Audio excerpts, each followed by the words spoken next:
You out the door. Out the door. And so there's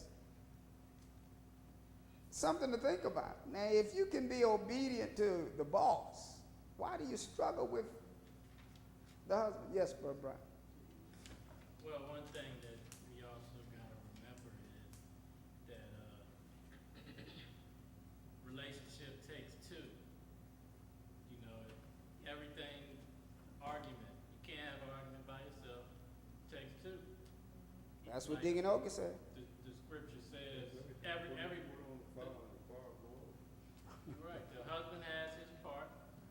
Husbands, love your wives and be not bitter against them. Wives have their part. Wives, submit yourself unto your own husband. It never says unless. The husband's supposed to continue regardless if the wife is not. The husband is still supposed to love. It doesn't say love your wives unless she's not doing her part. The husband is supposed to continue to do his part, as the wife is supposed to continue to do her part. It takes two. You know, you can't, like me and Sister Mika, I told her that I wasn't going to argue anymore. Why? What did she say? I'm not going to say why I chose not to argue anymore. She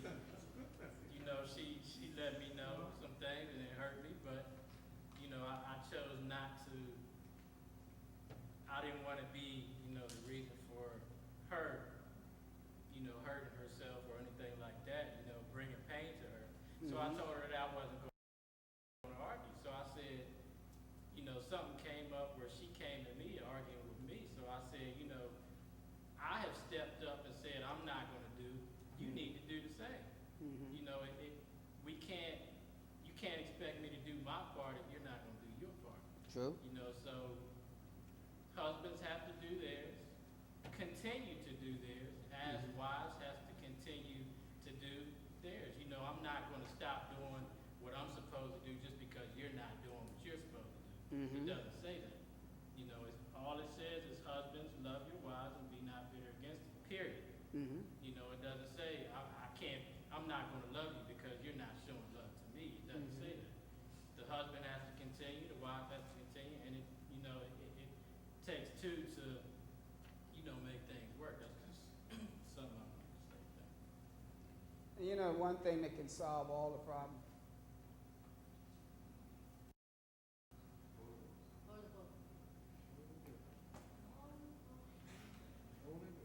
One thing that can solve all the problems.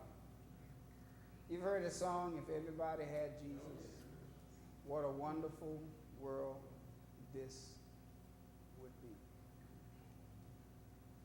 When you don't see, this is where the conflict comes in. Somebody is more religiously minded than the other. The scripture says, wherefore come wars?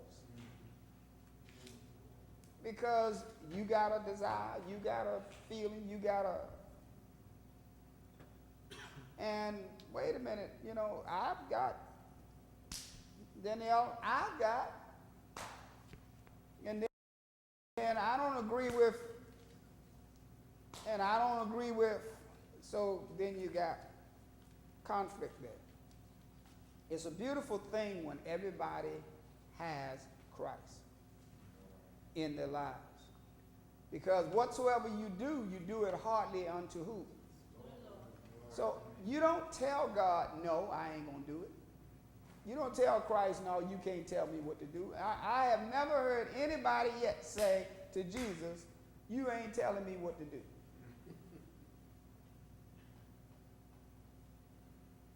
Or to talk down on. Whatsoever you do in word or deed, do all how? In the name of the Lord. And you can't lie in his name. You can't be bitter in his name. You can't be hateful in his name. You can't be disobedient in his name. You can only be what he has commanded you to be in his name. It's just like when you have a household, like the wife set the rule for 11 o'clock. And if the boys stayed out beyond 11, they slept out in the car. They did not come in the house because that was the top lock.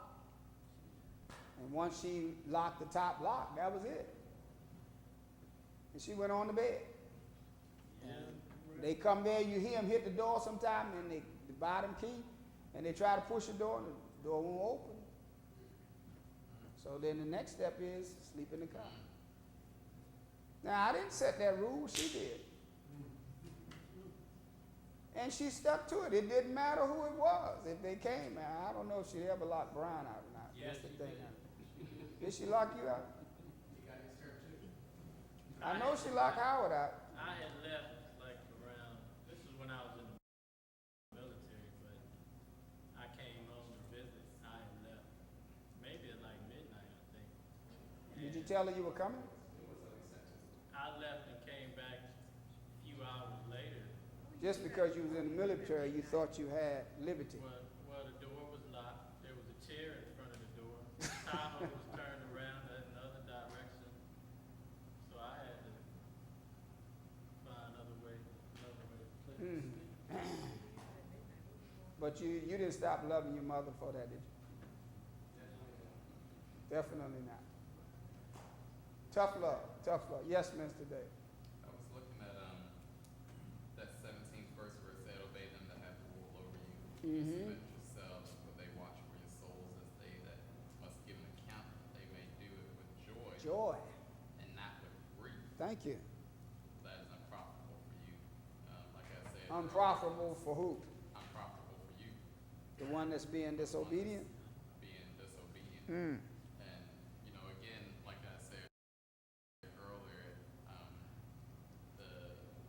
the husband and the one that bared the rule has to be patient. And I'll speak from experience that, it is very grievous when you ask your wife to do something, you ask her time in and time out to do something, then you begin to tell her to do something, and she doesn't do it.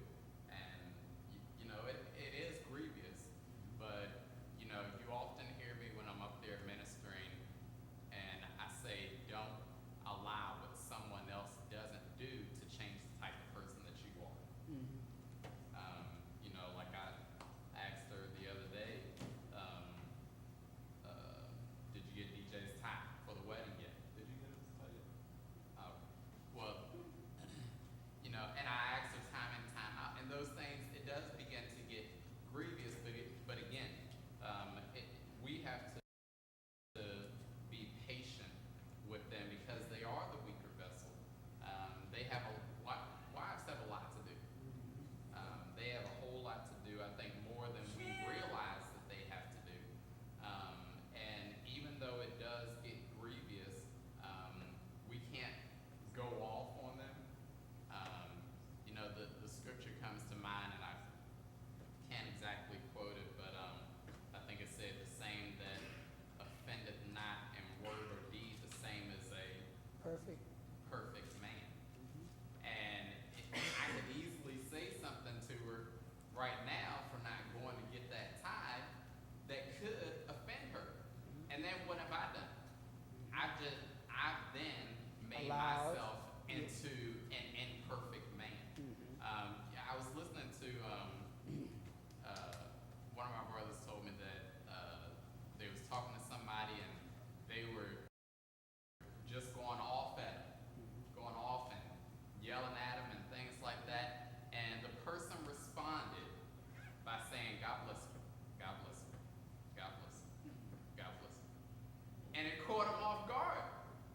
He didn't know what to say because he was going off at him. And we as husbands can find ourselves doing the same thing, because they don't do it, and then we'll end up just flipping off on them, going off on them. And we feel in our heart that it's our prerogative To go off? to go off on them because they didn't do it after we told them, you're supposed to do this, you're supposed to do this. But yet they didn't do it, so we feel as though it's our prerogative to go off on them. But he said when the person told